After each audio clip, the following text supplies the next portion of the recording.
Is Idaho running out of water? Is there a water shortage? Well, you may have heard a lot of people, they're moving to North Idaho and there's this big influx, and a lot of these people, they're coming from the big cities where they're just used to turning on the faucet and water comes out and they just pay the bill and that's it.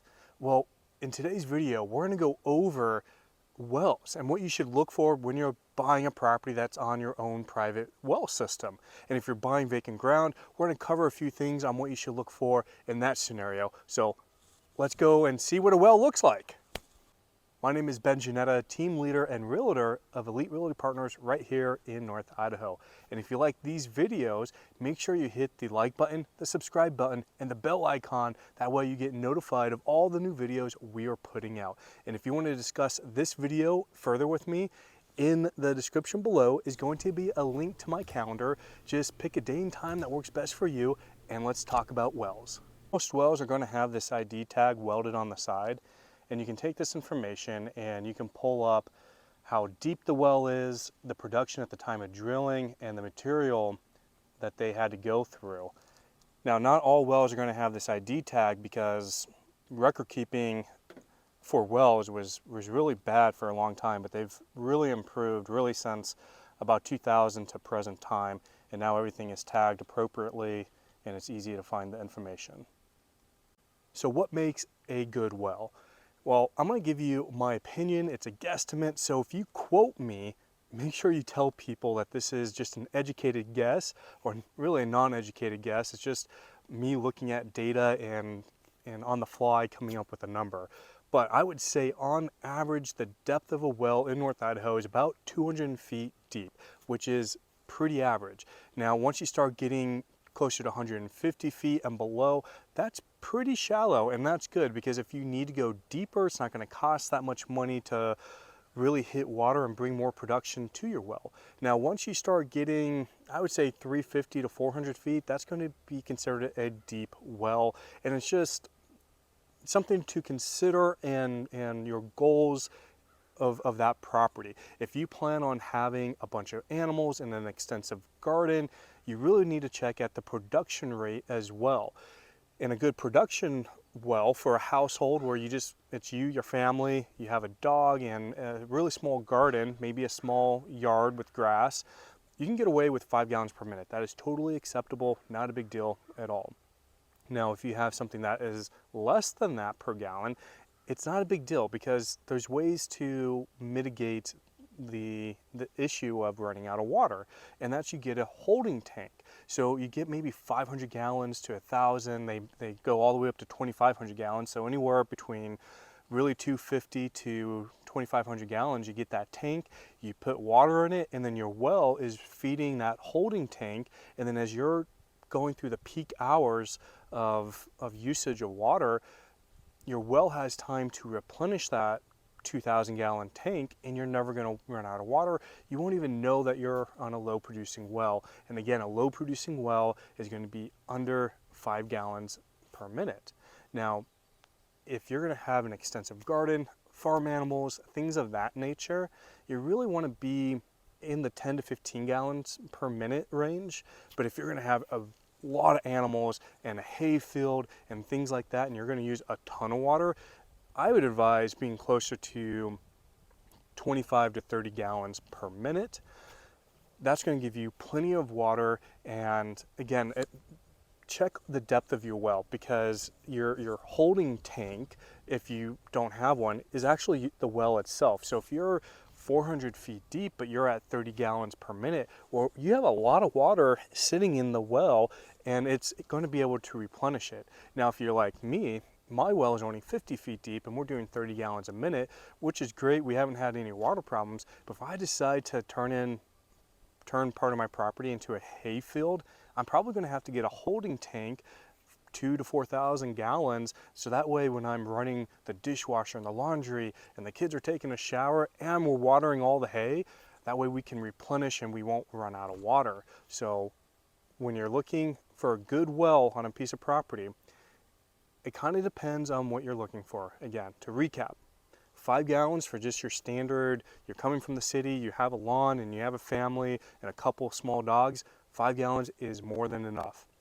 If you're going to have some animals, a fair amount of animals in a good sized garden, 10 to 15 gallons. If you're going to have a bigger operation, you're going to want to be closer to 30 gallons. And to help mitigate some of those, so say you buy a house and you want a big operation, but you only have a 15 gallon per minute well, get yourself a holding tank, and that's going to solve the issue. That's going to allow you to have more animals and more garden to water.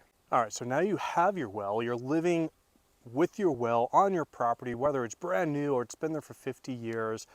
Should you test it for bacteria and nitrates and all that stuff? Well, yeah, you absolutely should, because when you go and you live in the city, they're constantly testing the water for you. When you're on a water community system, meaning you have like 10 houses and they have a big holding tank or several wells feeding different houses, they have to test the water to make sure that it is potable, that it's drinkable. And just because, if you're like me, I'm the only house on my private well, well, yeah, I should test it every single year just to make sure there's no contaminants in the water. Now, no, there's not a stream nearby that I'm throwing toxic waste into and it's going to pollute my well. What happens with wells, you have the aquifer underneath you, but that aquifer is bringing in water from miles and miles away. So you could have a neighbor 10 miles away and that underground stream is feeding your aquifer. Maybe they're doing something over there to contaminate the water, and you're going to have to treat your water occasionally. So I recommend that at least once a year you go and you get a test kit. It's 20 bucks. I can tell you where to go to get it, and you fill it up from the bathroom sink. It's not that much. It's maybe 3 ounces, if that, and you return it to the company that you picked it up from. They're going to send it off to the lab. They're going to analyze it, and typically within 48 hours you're going to get the results back and saying you're good to go. If you fail, they're going to let you know, and then there's obviously, that's a different discussion on how you treat the well. It's not that complicated. My kids could do it, so not a huge deal if you do have contaminants in your water. You're looking to buy a house that has a private well. What tests should you be running? You should absolutely do a potability test to see if it's drinkable, to see if there's any contaminants in the water. That's a no-brainer, because if there are contaminants in the water, you want the seller to take care of that for you. Now, what about production? The well was drilled, say 20, 30, 50 years ago, but it's a 10 gallon per minute well according to the well logs. Should I test to see if it's still doing the same amount of gallons? The answer is maybe. If there's red flags indicating that there's something wrong with the production of the well, then yes, absolutely we should do that. And those red flags are going to come in the form of the property disclosure from the seller, but if we also see a new holding tank installed, we want to inquire, we want to ask questions of why was that installed? Did you do it just for fire suppression? Did you do it because you're extending your garden? Or did you almost run out of water, or did you run out of water the year before? These are good questions to ask, and those are the tests that you're going to want to run or possibly run when you're buying a house on a private well. Now let's talk about vacant ground. We had a lot of people, they came up here and they're hiring well drillers for a brand new well. Where should you drill? Well, there's a couple different methods here. One, the most obvious, and I've had good luck with this, you just talk to the well company, a good reputable well company. Horsley Drilling is my favorite up here. Talk to them. They've been in business for a long time. They are going to help identify the best place to drill a well, and hopefully it's a shallow one and you get a good production. You can also hire a well witcher, and they get these copper rings or sticks rather, and they walk around and they use these sticks to kind of indicate where the water is going to be. A lot of people, they swear by it. A lot of people, they don't believe in it. My opinion is, well, you can pay to have it done. Maybe it helps you out. Maybe the witcher and the well driller are pointing to the same exact area. It doesn't hurt. The other option is there are companies out there and they use sonar and some other tech to figure out where is water, how deep it is, and what kind of production that you can expect. That's a little bit more costly. Those companies are a little bit harder to find, but those are the 3 options. But just know, drilling a well, nothing is guaranteed. We could drill a well right where I'm standing, go 700 feet and not get a drop. But we can move a couple feet to my right here. We could drill, and then we hit 20 gallons a minute at, 300 feet. So it is that crazy. It is that sensitive. It is that specific of a location. Now, all this well information, it sounds complicated, but it's really not. And you can actually do a lot of the research on your own. I don't mind doing it for you. I like looking at wells. So if you are looking in a specific location and it's vacant ground or it's a house and you want to know what the well production of that specific property is or the surrounding area, let me know and I can pull up that information for you. If you're like a go-getter and you want to do it yourself, I'll put a link in the description of the Idaho website that you can go to. It's a map. It's so much better than what it used to be, and you can poke around and you can pull up other people's well logs and you can get a good idea like, wow, this area has a ton of good wells. I feel confident in buying vacant ground here. Or, hey, I'm buying this house. Let me see. Oh, this has a great well. This is something I'm super interested in. So I'll leave that in there in the description for you guys. Have fun with it. You can't have too much fun because it's just well logs and documents, but if you like to do your own research, that's a good tool for you guys to have and utilize.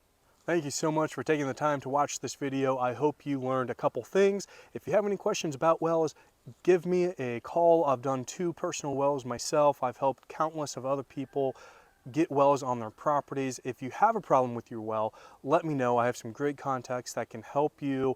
Most of the time it's a pump issue, so I can give you those contacts. Again, I appreciate it, guys. Take care, and we'll catch you on the next episode.